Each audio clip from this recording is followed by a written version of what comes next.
अस्सलाम वालेकुम students, Pakistan law academy की तरफ से मैं हूं मोहम्मद उज़ैर अमीर। आज की इस वीडियो में हम लोग डिस्कस करने जा रहे हैं कि जो पाकिस्तान लॉ एकेडमी की तरफ से LLB 4 years programme second semester के जो नोट्स प्रिपेयर किए गए हैं उनमें क्या टेबल ऑफ कंटेंट्स फॉलो किया गया है और उसमें वो जो टॉपिक्स हैं उनका जो लिखने का पैटर्न है वो क्या है। पॉइंट ये है कि हर सब्जेक्ट का अपना लिखने का पैटर्न होता है। जाहिर सी बात है, हर सब्जेक्ट का जो पेपर पैटर्न है वो बिल्कुल सेम नहीं होता। ठीक है।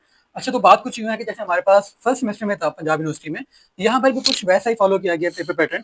पॉइंट ये है कि जो सब्जेक्ट हमारे पास क्वांटिटेटिव रीजनिंग 1 था, हम एक्सपेक्ट कर सकते हैं कि वही जो पेपर पैटर्न है वही क्वांटिटेटिव रीजनिंग 2 में फॉलो किया जाएगा और सेम जो पेपर पैटर्न इंग्लिश में था वो यहाँ पर एक्सपोजिटरी राइटिंग सेकंड सेमेस्टर में फॉलो किया जाएगा। तो हम लोगों ने जो नोट्स हैं वो भी कुछ इसी तरह से प्रिपेयर किए हैं और हमारी जो पूरी कोशिश है वो यही रही है कि हम अपने नोट्स को इस तरह से लिखेंगे पेपर में सवाल जिस तरह से मर्जी आ जाए आप लोग वो करने के काबिल हो। तो सबसे पहले मैं बात कर लेता हूँ हमारे सब्जेक्ट और हमारे पेपर नंबर 1 क्वांटिटेटिव रीजनिंग की। अच्छा, तो स्टार्ट में इसके कुछ इंट्रोडक्टरी पेजेस आ जाता है कि कवर पेज आ गया, उसके बाद हमारे अकेडमी का इतना एडवर्टाइजमेंट पेज, फिर प्रीफेस आ जाता है और उसके बाद हम लोग डायरेक्ट आ जाते हैं टेबल ऑफ कंटेंट्स में। अब टेबल ऑफ कंटेंट जो है आप लोगों ने सिलेबस देख लिया होगा कि उसमें टोटल 3 चैप्टर्स हैं। ठीक है, जो हमारे लिखने का पैटर्न है वो मैं बता देता हूँ कि पहले हमने लिखा है उस चैप्टर का इंट्रोडक्शन। इंट्रोडक्शन में दिखा भी देता हूँ कि वो जो चैप्टर है उसके ऊपर यानी कि 2 पैराग्राफ कि उसमें यानी कि मेन क्या क्या बातें की जा रही हैं और हर चीज का मकसद क्या है, वो जो एक तारुफ सा होता है ना वो यहाँ पे लिख दिया गया। ठीक है। इंट्रोडक्शन के बाद फिर हमने क्या किया, थ्योरेटिकल पोर्शन को अलहदा कर दिया, प्रैक्टिकल पोर्शन को अलहदा कर दिया आप लोगों की आसानी के लिए।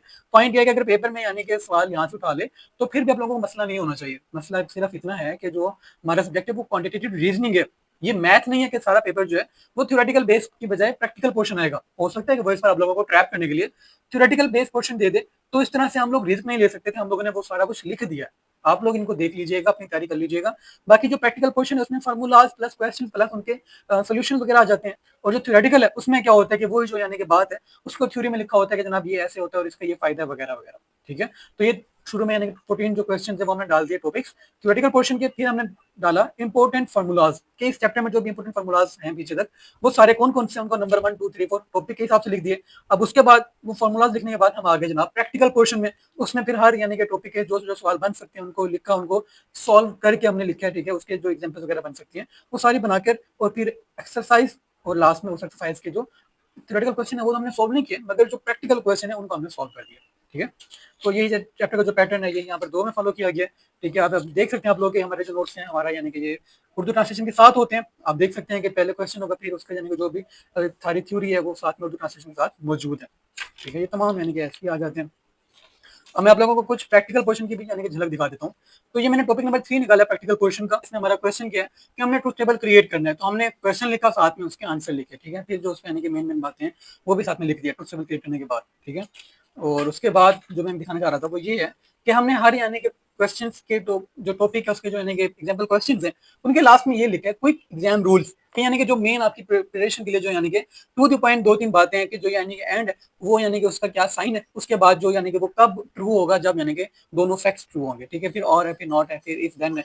तो ये जो है ना ये बिल्कुल समरी है पूरे टॉपिक की। तो इनको पढ़ के आप यानी कि 2 मिनट में पूरा टॉपिक समझ सकते हैं। और इस तरह सारा यानी कि जो चैप्टर है इसके जो एक्सरसाइज है प्रैक्टिकल पोर्शन वो इस तरह लिखा गया और फिर इसकी एक्सरसाइज वगैरह भी आ जाती हैं। ठीक है, अब ये इसकी एक्सरसाइज है जनाब। हर टॉपिक के जो क्वेश्चन हैं 5 इसके हैं, 7 इसके हैं, फिर तकरीबन यानी कि 11 इसके हैं, इस तरह करके लिखे हुए हैं। ठीक है, अब यानी कि इनमें से जो थ्योरेटिकल बेस क्वेश्चन है वो तो आपको थ्योरी बेस में मिल जाएंगे मगर जो प्रैक्टिकल बेस है वो हमने खुद ही सॉल्व कर दिया। ठीक है, इस तरह ये पूरा जो सब्जेक्ट है ये लिखा गया और इसके अलावा इस सब्जेक्ट में डायग्राम्स भी मौजूद होंगे जो आप लोग यानी कि देख सकेंगे जब आप पढ़ेंगे। अब उसके बाद हमारा जो सब्जेक्ट है वो है एक्सपोजिटरी राइटिंग। एक्सपोजिटरी राइटिंग का जो पेपर पैटर्न है वो हमारे सब्जेक्ट इंग्लिश से काफी ज्यादा मैच करते हैं मगर हम लोगों ने जो सिलेबस में नोट्स लिखे हैं यानी कि हम लोगों ने कोशिश की है कि हम theoretical portion plus practical portion दोनों को कवर अप करें। पॉइंट ये है कि पेपर में सवाल दोनों तरह से पूछ सकते हैं। वो ये भी कह सकता है कि just like write a detail note on paragraph writing या फिर what are the characteristics of a good paragraph, या फिर दूसरे एंगल में वो हमसे पूछ सकता है right a detailed paragraph on a topic like importance of education. ठीक है, तो हमने क्या किया, हमने पहले जो 25 क्वेश्चन थे वो हमने बना दिए जो सिलेबस में दिए हुए हैं थ्योरेटिकल पोर्शन पर। और फिर हमने क्या किया कि जो प्रैक्टिकल पोर्शन जो बनता है यानी कि पैराग्राफ राइटिंग है, इंट्रोडक्शन एंड कंक्लूजन राइटिंग है, इसके अलावा थीसिस स्टेटमेंट मेकिंग है, इसके अलावा description writing, cause and effect writing, comparative analysis वगैरह वगैरह, तो हमने उनको भी लिख दिया ताकि आपके पेपर में कोई भी ऐसा सवाल नहीं रह जाए कि जो आपको ना आता हो। सबसे बड़ी वजह यह है कि आपके पेपर में चॉइस नहीं होती, तो इसलिए हमें कोई भी गलती की गुंजाइश नहीं बाकी रहती। अब ये आप देखें हमारे लिखने का पैटर्न। सबसे पहले आगे टॉपिक इंट्रोडक्शन, फिर उसका मीनिंग, फिर आगे जनाब उसकी जो एक्सपोजिटरी राइटिंग है उसकी एप्लीकेशंस क्या है। पहली बात ये कि एकेडमिक राइटिंग में अप्लाई होती है, फिर वो रिपोर्ट राइटिंग में, फिर text book writing, education material वगैरह में, इसके अलावा फिर instruction manual, journalism, legal writing, scientific writing वगैरह वगैरह वगैरह, लास्ट में कंक्लूजन। अब ये 3 साइड्स हैं, आपको अपने पेपर में कम से कम 5 से 6 साइड लिखनी है। ये उसके लिए 100% सफिशिएंट है 14 मार्क्स के क्वेश्चन के लिए। अगर आप इनको इतने अच्छे से यानी कि हेडिंग्स को लिखेंगे और हर 10 हेडिंग्स लिखेंगे, हेडिंग्स में मटेरियल है, to the point and clear लिखेंगे, तो आपको 100% में से जो है एटलीस्ट 98% मार्क्स लाजमी मिलेंगे। तो हमारे सारे पेपर टॉपिक से पैटर्न वही है, ठीक है। इसके अलावा मैं दिखा देता हूँ कि हमारा जो प्रैक्टिकल क्वेश्चन है इस बुक का वो कैसे लिखा होगा। जस्ट लाइक हम बात कर लेते हैं पैराग्राफ राइटिंग की, तो हमने क्या किया जनाब, 100 टू 120 वर्ड्स का एक एक पैराग्राफ लिखते हैं यहाँ पे, ठीक है। टोटल हमने 10 पैराग्राफ लिखे हैं। पॉइंट ये है कि आप लोगों ने सिर्फ इसको समझना है कि ना, यानी कि पैराग्राफ आ जाए तो लिखेंगे कैसे। इसका मतलब ये नहीं होता कि इन्हीं में से आने वाला है, ये आपके एसएससी का बोर्ड नहीं है। अब पॉइंट है कि जस्ट उसके बाद introduction writing and conclusion writing, तो हर टॉपिक उसका इंट्रोडक्शन कैसे लिखेंगे, कंक्लूजन कैसे लिखेंगे, ठीक है।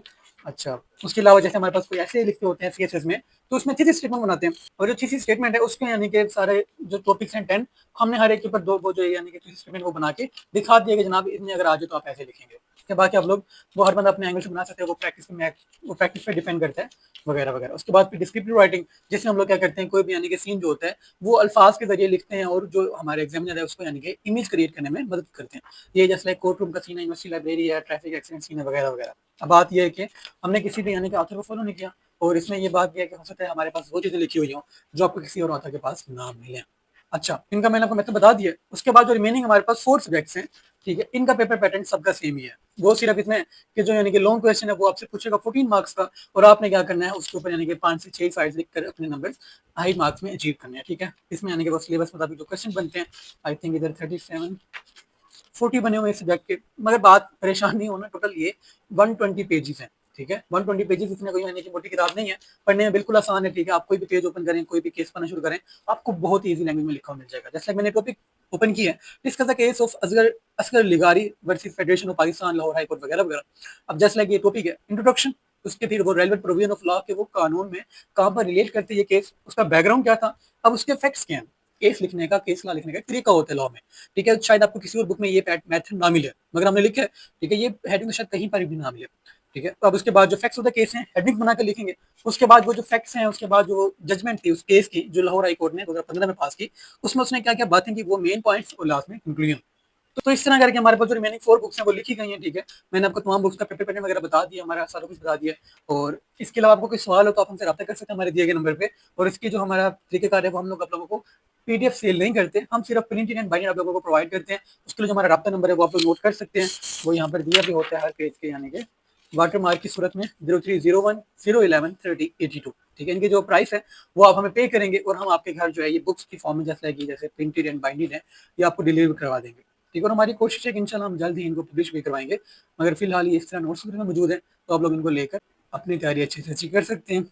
इसके अलावा स्टूडेंट्स बात कुछ यूँ है कि जो आपके नोट्स हैं वो आपको कंप्लीट यानी कि पार्सल की पैकेजिंग में काफ़ी अच्छी पैकेजिंग में आपको रिसीव होते हैं। और इसके अलावा हम लोग, मैं बता दूं कि हम लोग पोस्ट ऑफिस यूज़ करते हैं। पोस्ट ऑफिस के ज़रिए डिलीवरी टाइम जो है वो across all over the Pakistan, वैसे तो प्रोविंस में अगर यानी कि पंजाब से बाहर भेजें तो 3 से 4 दिन लग जाते हैं, मगर पंजाब के अंदर 2 से 3 दिन या 3 से 4 दिन तहसील के हिसाब से यानी कि आपको मिल जाते हैं। और हम लोग जो पोस्ट ऑफिस यूज़ करते हैं उसकी डिलीवरी फ्री है।